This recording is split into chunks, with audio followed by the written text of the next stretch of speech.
Amén. Vamos a la palabra de Dios en este día, la primera epístola del apóstol Pedro, primera epístola de Pedro, y vamos a estar leyendo en el capítulo 1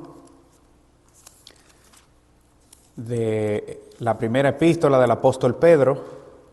Vamos a leer el día de hoy solamente un verso de esta hermosísima carta universal del apóstol Pedro. Capítulo 1, versículo 13. Dice la palabra del Señor: por tanto, ceñid los lomos de vuestro entendimiento, sed sobrios y esperad por completo en la gracia que se os traerá cuando Jesucristo sea manifestado. Amén. Leámoslo nuevamente, hermanos. Por tanto, ceñid los lomos de vuestro entendimiento, sed sobrios y esperad por completo en la gracia que se os traerá cuando Jesucristo sea manifestado. Un llamado a usar el entendimiento. Señor, te damos gracias. Gracias por tu palabra, Padre. Tu palabra es viva y es eficaz. Y ella puede transmitirnos vida a cada uno de nosotros. Puede transmitir vida a los huesos secos. Obra por medio de tu palabra en este momento, te lo pedimos, Señor, en el nombre de Jesús. Amén. Como ustedes ya saben, hemos estado estudiando algunos pasajes de las Escrituras que nos invitan a vivir de manera piadosa. Y estamos viendo algunos escritos específicos que nos hablan acerca de la ética de un cristiano, que nos hablan también acerca de cómo debemos de vivir en un mundo no cristiano. Nos hablan también acerca de la moral de nosotros los cristianos, cómo debe ser. Y este es uno de esos pasaje, una de esas exhortaciones que nosotros encontramos en la Biblia, que nos llaman a vivir de forma consagrada para Dios. Consagrada para Dios. Y el interés de la serie que nosotros hemos tomado la osadía en llamar para la piedad, busca que nosotros sepamos qué es lo que la Biblia dice que nosotros necesitamos para vivir consagradas vidas para Dios. La razón por la que nosotros debemos de preocuparnos, hermanos, de por qué debemos los cristianos vivir vidas consagradas para Dios y cuáles son las cosas que nosotros necesitamos saber para vivir esas vidas, es porque el día de hoy hay muchas concepciones, o malas concepciones más bien, acerca de este tema. Concepciones erróneas de cómo nosotros debemos de vivir. Hay muchos que se van al extremo y dicen que los cristianos deben de aislarse totalmente de la cultura, deben de aislarse totalmente del mundo donde viven, deben de convertirse teóricamente en una especie de monje que se va y se enclaustra en un lugar, se encierra en un lugar, se aparta de todo el mundo y se dedica a la meditación y a la oración de la palabra todo el día. Nosotros hemos visto históricamente ese extremo entre los cristianos y también hemos visto otro extremo, que es el extremo totalmente contrario, totalmente opuesto, que dice que nosotros los cristianos podemos vivir básicamente como cualquier persona que no conoce a Dios. Y muchos han llamado esta teoría en cuanto a cómo deben los cristianos vivir, la han nombrado gracia barata, porque en esencia consiste en mostrar que como nosotros somos salvos por gracia, nosotros podemos cometer cualquier acto de impiedad o podemos adoptar un estilo de vida que no honre y que no glorifique a Dios, sabiendo que tenemos acceso a esa gracia de Dios. ¿Ok? Básicamente, aunque ellos no lo dicen de esa manera, no estoy citando a nadie de forma literal, pero básicamente mandan a los cristianos a vivir como le parezca a ellos, sin ningún tipo de compromiso con Dios, sin ningún tipo de compromiso con una iglesia local, sin ningún tipo de compromiso con la palabra de Dios, ni devoción a las cosas espirituales. Entonces nosotros, para no cometer ni el primer error del cual hablábamos, ni el segundo, como dijo alguien, ante dos extremos es bueno que nosotros nos encontremos en el centro. Entonces, para nosotros encontrarnos en el centro de estos dos extremos, debemos de saber qué es lo que la Biblia enseña, ¿verdad? Acerca de la vida piadosa, acerca de cómo viven los cristianos. Y la verdad que cuando nosotros consideramos esta expresión del apóstol Pablo en este lugar, o esta exhortación, si usted quiere, nosotros podemos ver que al cristiano una de las cosas que se le pide para vivir una vida que agrada a Dios es que ciña, literalmente, como dice la palabra de Dios aquí, los lomos de su entendimiento. La palabra de Dios nos pide a nosotros activar nuestro entendimiento, hermanos. Porque si nosotros no activamos nuestro sentido, nuestra razón, nuestra mente, para ponerla a trabajar en lo que tiene que ver con la vida piadosa, la vida que agrada a Dios, entonces nosotros vamos a obviar una de las áreas más importantes del cristianismo.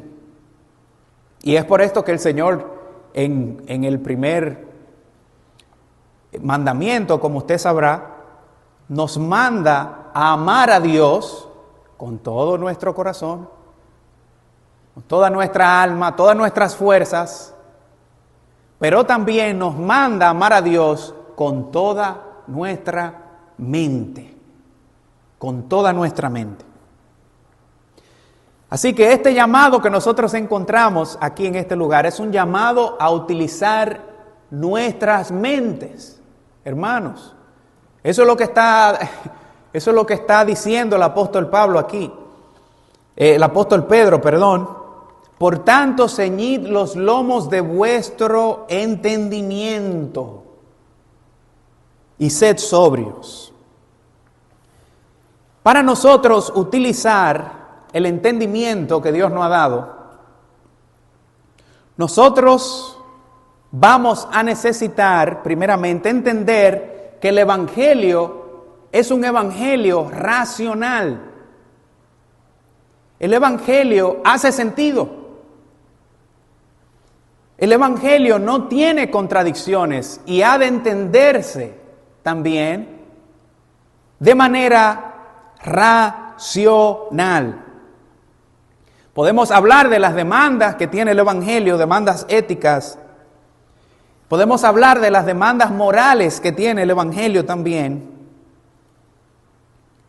Pero muchas veces nosotros obviamos la demanda de la palabra de Dios a utilizar nuestro entendimiento, a utilizar nuestras capacidades mentales para ponerla al uso o al servicio más bien de Dios.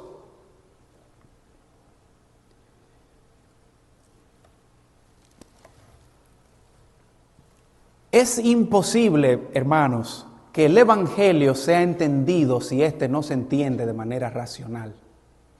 Por eso cuando usted va al libro de los Hechos, si usted va conmigo al capítulo 8 del libro de los Hechos, capítulo 8, en el versículo 30 y el versículo 31,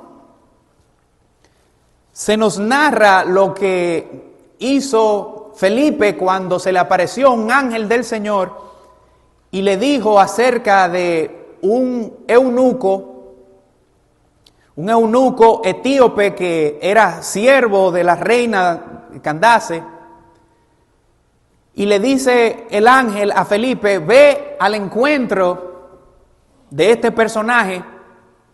Y cuando Felipe estuvo allí cerca del carro del eunuco, dice que escuchó a este hombre leyendo la palabra de Dios.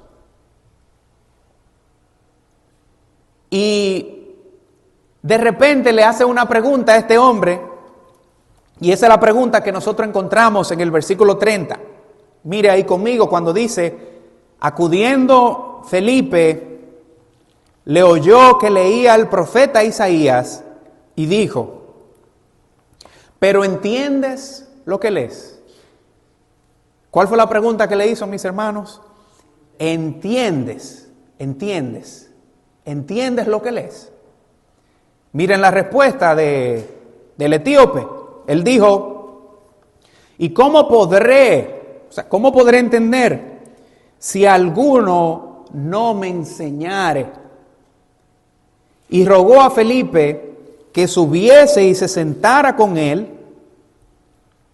Entonces, usted puede ver ahí mismo en el versículo 35, que después de Felipe sentarse con este hombre a explicarle la porción de la palabra que estaba leyendo, que probablemente era Isaías 53, capítulo 7, versículo 7 y versículo 8, dice que partiendo desde ese lugar, véalo ahí, abriendo su boca y comenzando desde esta escritura, le anunció el Evangelio de Jesús. Este hombre estaba leyendo la palabra de Dios, pero no le entendía. No le entendía. Y hay mucha gente el día de hoy, hermanos, que leen la palabra de Dios, vienen a la iglesia, pero no entienden el mensaje de Dios.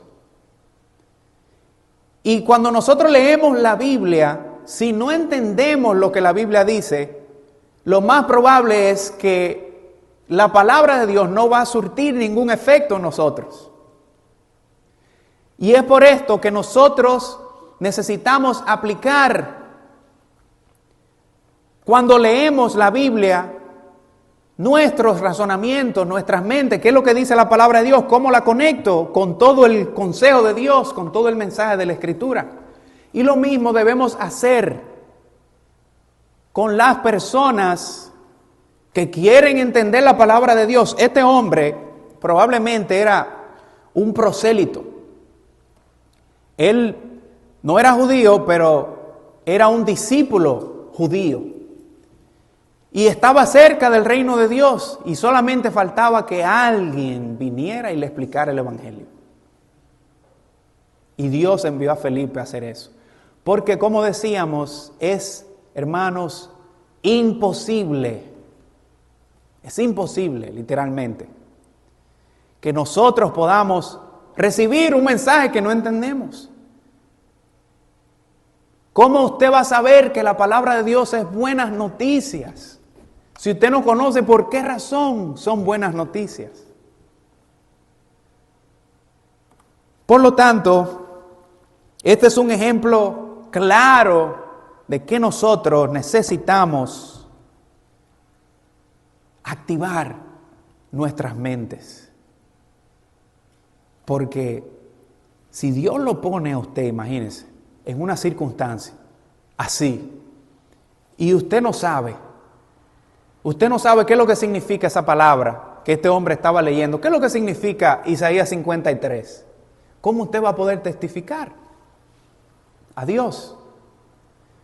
Sin embargo, hermano, dice que desde esta escritura partió Felipe y le predicó el evangelio. Le predicó las buenas noticias del evangelio, partiendo desde esa escritura. Yo recuerdo mi primer encuentro con el Señor Jesucristo. Y se lo voy a contar a ustedes aquí el día de hoy. Recuerdo que cuando era jovencito, en realidad no recuerdo ni cuántos años tenía.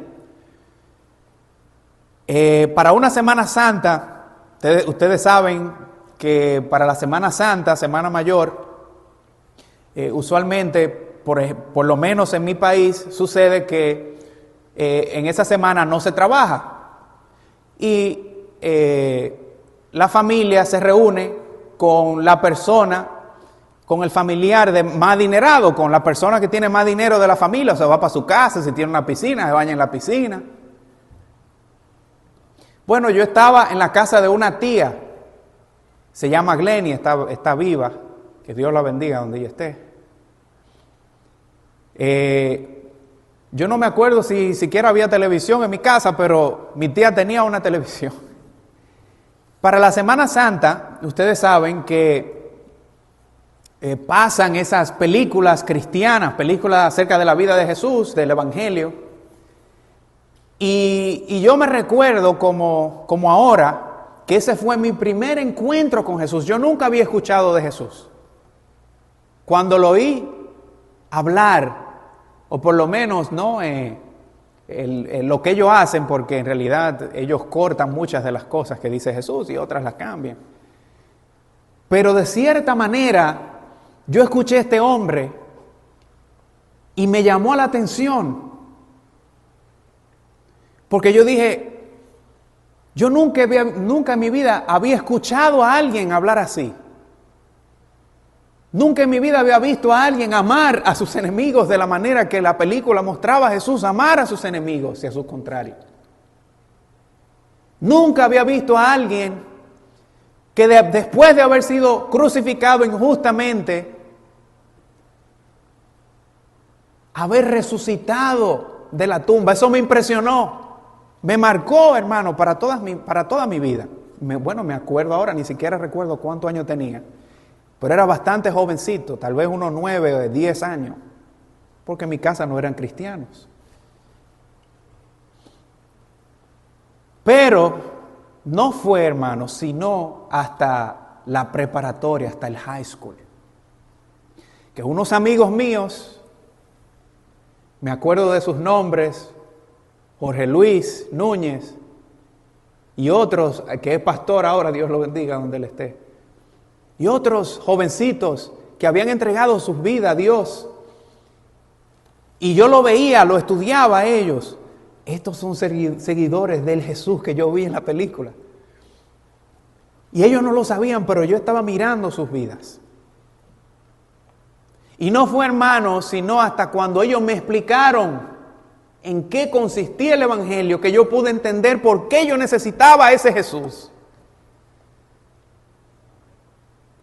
Y nosotros no vamos a poder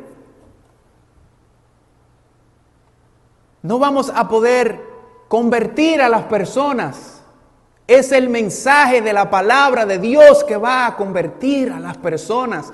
Por eso nosotros necesitamos conocer ese mensaje. Necesitamos saber ese mensaje, entender ese mensaje de la palabra de Dios, que empieza con la creación de todo. Dios es nuestro creador. Continúa con la caída del hombre. Nosotros estamos alejados y apartados de Dios. Y sigue con la redención que nosotros encontramos solamente en Jesucristo. No hay otro lugar. Si usted conoce esas partes del mensaje, ya usted está capacitado para poder hablar el mensaje de Dios. Y cuando nos manda la Escritura, la palabra de Dios, a nosotros ceñir nuestras mentes, nuestro entendimiento, nos está mandando, hermanos, a estar despiertos mentalmente, a no aturdir nuestras conciencias, nuestra capacidad de razonar, porque el Evangelio demanda eso también. Demanda eso el Evangelio. Mire, si usted lee conmigo 2 de Corintios capítulo 4, versículo 6, dice en este lugar que nosotros no tan solo necesitamos, hermanos, comprender el Evangelio, o sea, el Evangelio no va a poder causar ningún cambio si no es comprendido, pero también aquí nos dice que nosotros necesitamos de algo más. Mire qué es lo que nosotros necesitamos. Dice, porque Dios que mandó que de las tinieblas resplandeciese la luz, es el que resplandeció en nuestros corazones para iluminación del conocimiento de la gracia de Dios, de la gloria de Dios en la faz de Jesucristo. Nosotros estábamos en las tinieblas, nos dice aquí la palabra, lejos de Dios, lejos de los planes de Dios, tal vez lejos de la ciudadanía de Israel, como dice la Escritura. Había una pared entre nosotros y Dios de división. Nosotros estábamos bajo el régimen de las tinieblas, pero Dios hizo que resplandeciese la luz. Y mire lo que dice la segunda parte del texto que estamos leyendo, ahí mismo en el versículo 6. Dice que Él resplandeció esa luz en nuestros corazones para la iluminación del conocimiento de la gloria de Dios. Para iluminar su mente. Cuando la Biblia habla de conocimiento, de entendimiento y de mente, usualmente usa la misma palabra. Vamos a ver eso un poquito más adelante.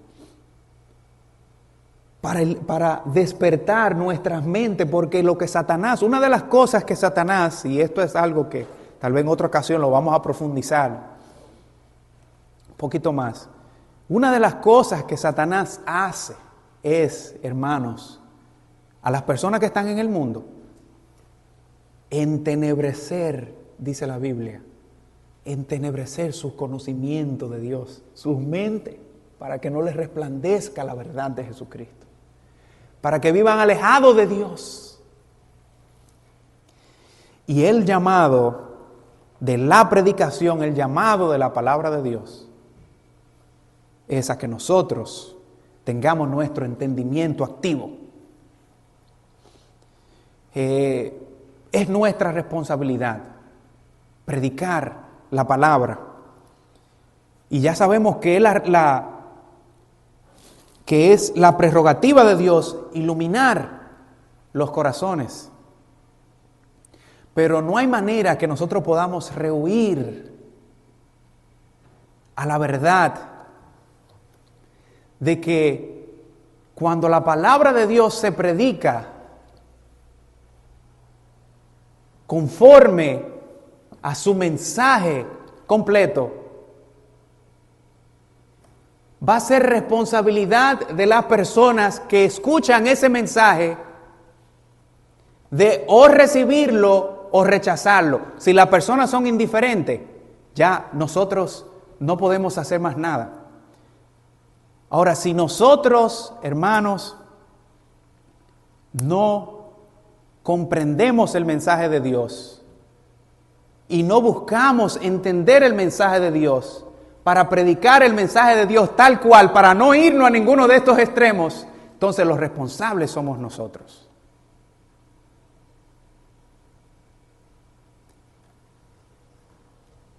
Otra cosa, hermano, que nos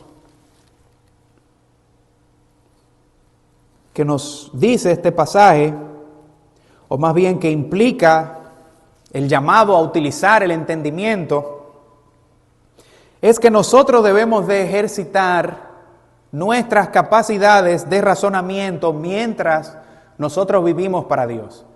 Hablábamos de que el Evangelio necesita ser entendido para poder ser recibido, pero ahora nosotros necesitamos utilizar nuestra mente, nuestro razonamiento, nuestro entendimiento para vivir la vida que a Dios le agrada.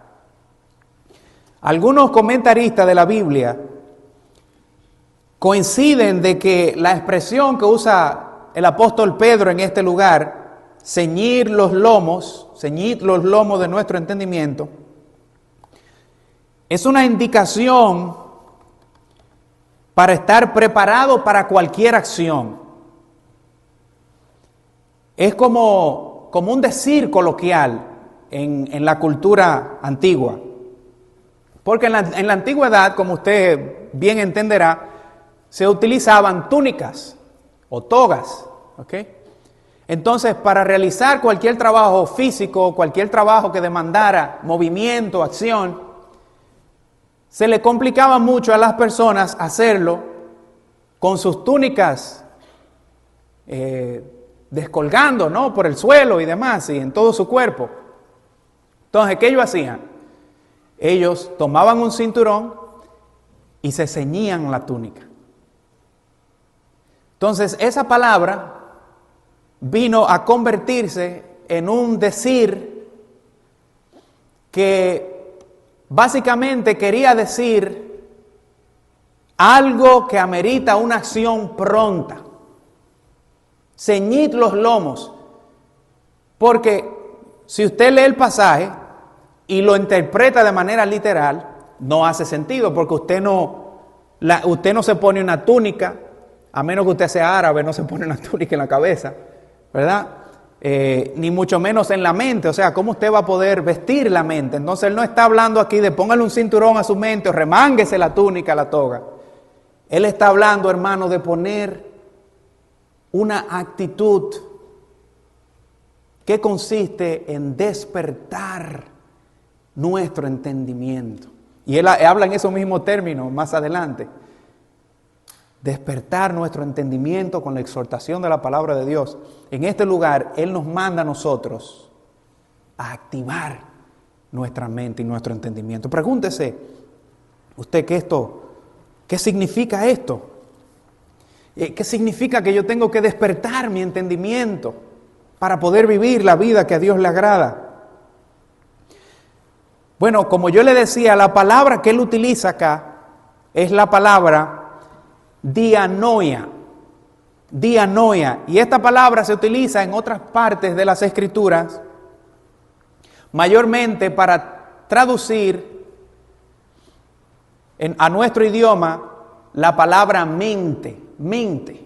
También se traduce como entendimiento y como pensamiento. O sea, que Él está mandando, no es el predicador que se está inventando algo novedoso. Es la palabra de Dios que nos está mandando a despertar, hermanos, del sueño profundo de este mundo, a poner nuestras mentes en acción. Claro que no vamos a cometer un error y no vamos a ir al extremo y no vamos a olvidar de las demás áreas. No es eso que estoy diciendo, ni de las emociones, ni de lo espiritual. Pero en este caso, hermanos, sí es muy pertinente para nosotros. La exhortación de la palabra de Dios es a despertar nuestro entendimiento, a activar nuestro entendimiento. Y usted se preguntará, ok, si la palabra de Dios me manda a activar mi mente, ¿qué tiene que ver entonces la mente con lo espiritual? Tiene mucho que ver, hermanos.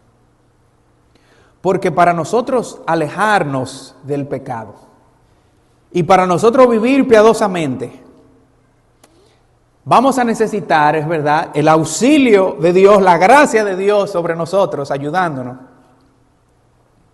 Pero también, hermanos, nosotros vamos a necesitar de la reflexión antes de tomar una decisión. Nosotros vamos a necesitar de el análisis crítico muchas veces para saber cuándo las cosas vienen de Dios y cuándo no vienen de Dios. Vamos a necesitar aprender y desaprender hábitos carnales. Y para eso vamos a tener que usar nuestro entendimiento. Para eso vamos a necesitar tener nuestras mentes activas. Así que, hermano, la palabra nos manda a darle un uso completo a esa capacidad que Dios nos ha dado a nosotros. Nada más, nosotros a veces cometemos el error como cristianos y pensamos que ser un cristiano es básicamente leer la Biblia, orar 1 o 2 veces al día. Pensamos que ser cristiano es memorizar algún versículo de la palabra de Dios, venir a la iglesia y que se limita a eso el ser cristiano. Y pensamos que la física, por ejemplo, la matemática o la ciencia, esas son cosas para las personas del mundo, no son cosas para personas espirituales como usted y yo. Hermanos, el mismo científico Albert Einstein dijo que mientras más él se acercaba a la ciencia, más podía él comprender y conocer y acercarse a Dios. Porque es las cosas mismas de la naturaleza también que gritan a voces un diseño divino, un diseño de Dios. De manera que nosotros no podemos agarrarnos de ese argumento para nosotros decir, no necesitamos la mente. Al contrario, hermano, Dios nos ha mandado a nosotros a ser embajadores de este mundo y a enseñarle a nuestros hijos que nosotros vamos a ser herederos del mundo venidero. Y son nuestros hijos, hermanos, que tienen que ser los próximos científicos, los próximos matemáticos, los que van a la luna. Pero para eso nosotros vamos a tener que despertar nuestro entendimiento de las cosas de Dios. Entonces aquí yo creo que debemos de conectar lo que Él dice con el mandato de ser sobrios. ¿Ok? Porque nosotros podríamos entender lo que Él dice también ahí de la sobriedad. Podríamos entender esto a la luz de lo que significa no ser sobrio, ser ebrio o estar ebrio. Él no está hablando aquí de los efectos del alcohol, aunque la palabra de Dios nos manda a nosotros cuidar el templo del Espíritu Santo y a no básicamente detenernos en el alcohol, dice la palabra, porque enloquece literalmente. Pero él está hablando de una sobriedad diferente, que incluye esa, pero que en esencia lo que quiere indicar de manera principal es que nosotros debemos de estar alertas, despiertos, sobrios. Debemos de pensar estando con nuestra cabeza sobre nuestro cuello. En inglés se dice head on our shoulders. Nuestra cabeza en nuestros hombros será. El dicho es en inglés, no es en español. Pero tenemos que pensar con nuestros pies puestos en la tierra, hermano, estando conscientes de las cosas que nosotros hacemos, conociendo la voluntad de Dios para nuestra vida, para nuestro vivir. Son tantas las cosas que hay que decir, hermano, en cuanto a esto. Y yo estoy tratando de resumir ese pensamiento, pero es usted que tiene que meditar de qué manera yo necesito aplicar esta sobriedad de mi mente en mi vida personal para poder estar alineado con este mandamiento de las Escrituras, de ceñir los lomos de mi entendimiento.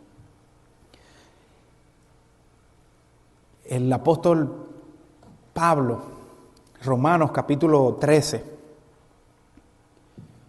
versículo 13, él habla que debemos de andar de día, dice, no de noche, debemos de andar no en glotonería y en borracheras, dice, no en lujurias y lascivias, no en contiendas y envidias, sino vestidos del Señor Jesucristo, sin proveer para los deseos de la carne.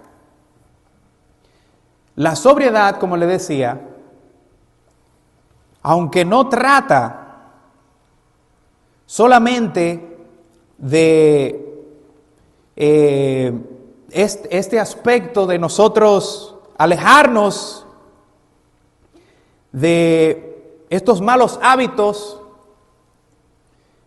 que pueden hacernos caer de nuestra fe, como lo menciona el apóstol Pablo en ese lugar que hemos mencionado, sino que la connotación, para ir aterrizando, de esta palabra, nos indica a nosotros que vamos a tener que abstenernos de todo lo que nubla el pensamiento humano, todo lo que nubla nuestra mente. Así como cuando nosotros estamos ebrios no podemos pensar de manera racional.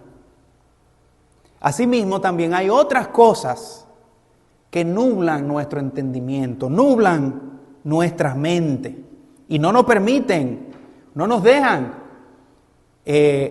hacer lo que Dios nos ha llamado a hacer.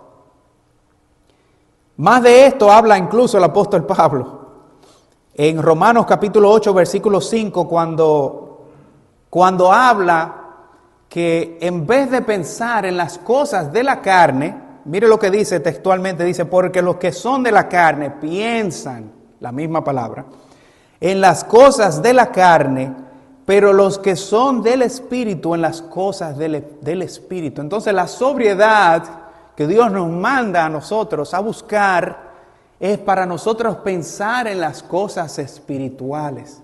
Hermano, y nosotros hemos malentendido las cosas espirituales. Nosotros pensamos que lo espiritual es lo que tiene que ver con lo mitológico.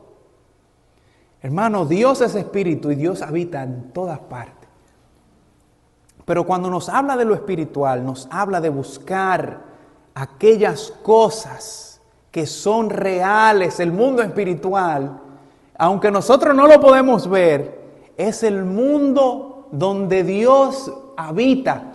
Y por lo tanto, por ende, es el único mundo real. Porque sabemos que Dios habita en la eternidad. Y a veces nosotros, cuando hablamos de la espiritualidad, pensamos en conceptos tal vez orientales de la espiritualidad. No, hermano, nuestro Dios es espíritu y Él busca que nosotros le busquemos ¿cómo? En espíritu y en verdad. En espíritu y en verdad. Y para eso nuestras mentes tienen que estar despiertas. Así que permíteme preguntarte, ¿en qué estás ocupando tu mente? ¿Estás ocupando tu mente en cosas efímeras de este mundo, en cosas pasajeras, en pensamientos impuros, en cosas que te llevan a pensamientos impuros? ¿Estás ocupando tu mente en distracciones de este mundo que no alimentan el sano entendimiento, sino que cauterizan nuestras conciencias? Y allí nosotros tenemos las redes sociales. Hermanos, las redes sociales son la bomba atómica del siglo en el que nosotros vivimos. Tienen muchos beneficios, pero a la misma vez, hermanos, tienen un poder destructivo inmenso. Y ahora usted ve a los cristianos, mire, metidos en las redes sociales. Y el problema con eso es que estamos allí no para nosotros convencer de pecados a las personas. Estamos allí siendo nosotros convencidos de pecado de las demás personas que no viven para Dios.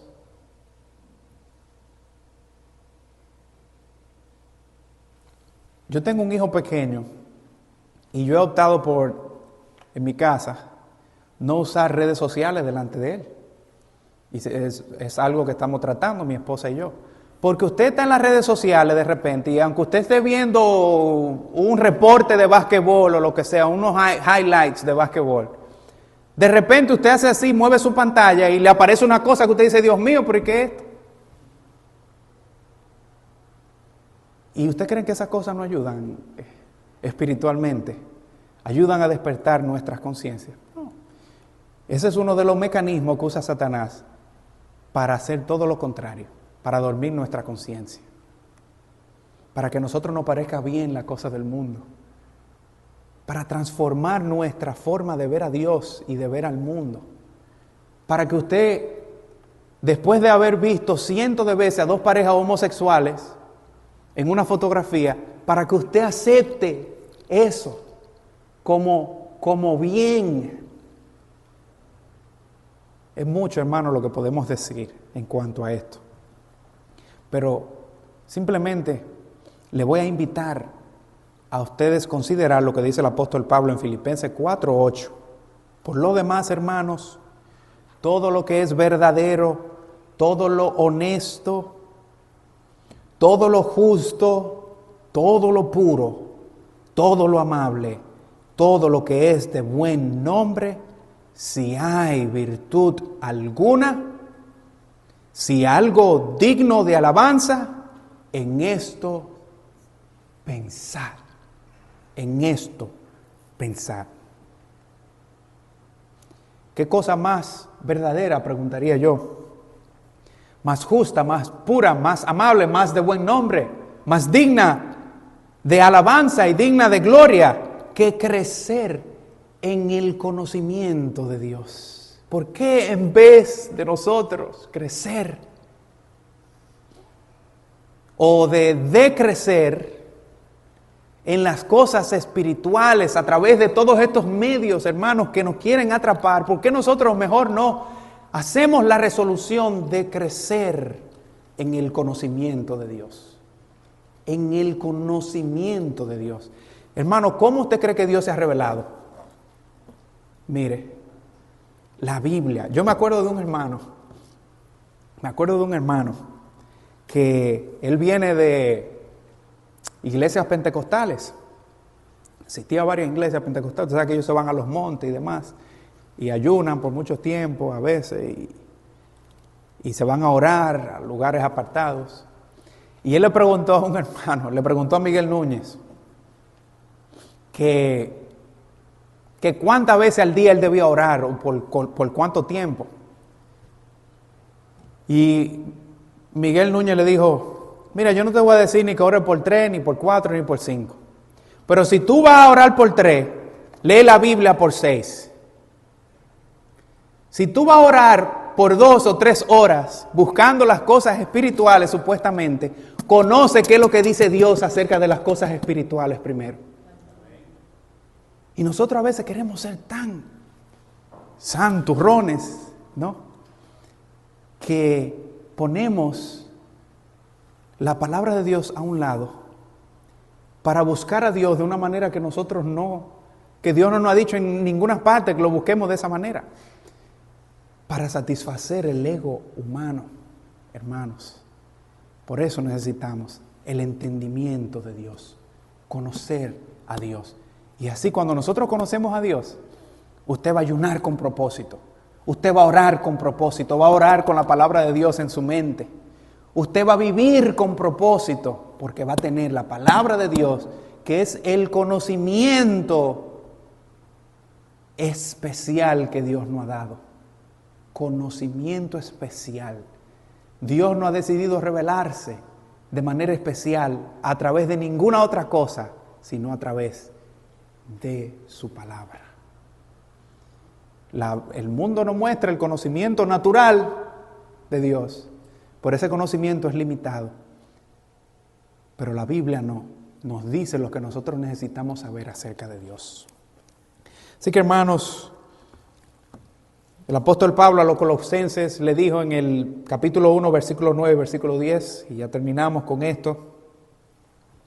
Por lo cual, dice también nosotros desde el día que lo oímos, no cesamos de orar por vosotros y de pedir que seáis llenos del conocimiento de su voluntad en toda sabiduría y en toda inteligencia espiritual, para que andéis como es digno del Señor, agradándole en todo, llevando fruto en toda buena obra y creciendo en el conocimiento de Dios.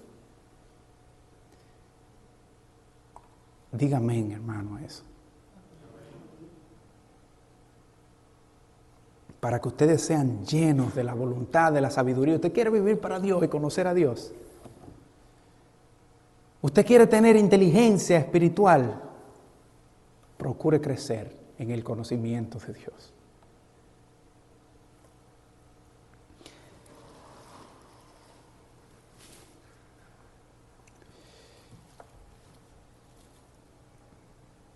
Que también estamos cuidando nuestras mentes.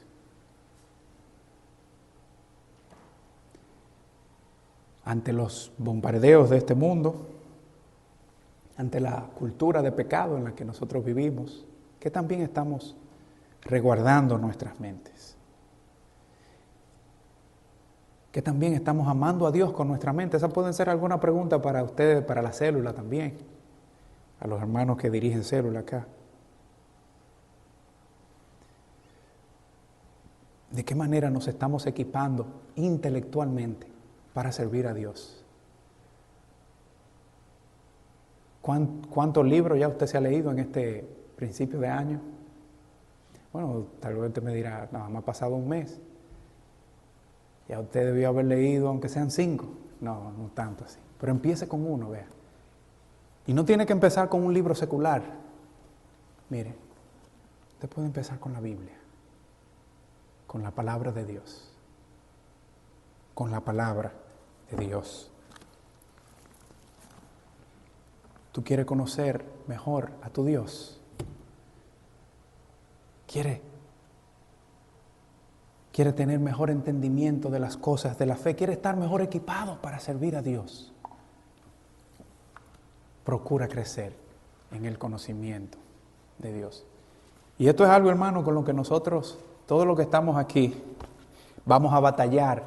Porque usted sabe que si al cuerpo y a la carne le gusta poco orar y le gusta poco buscar de Dios, le gusta menos estudiar la palabra de Dios, le gusta menos crecer en el conocimiento de Dios.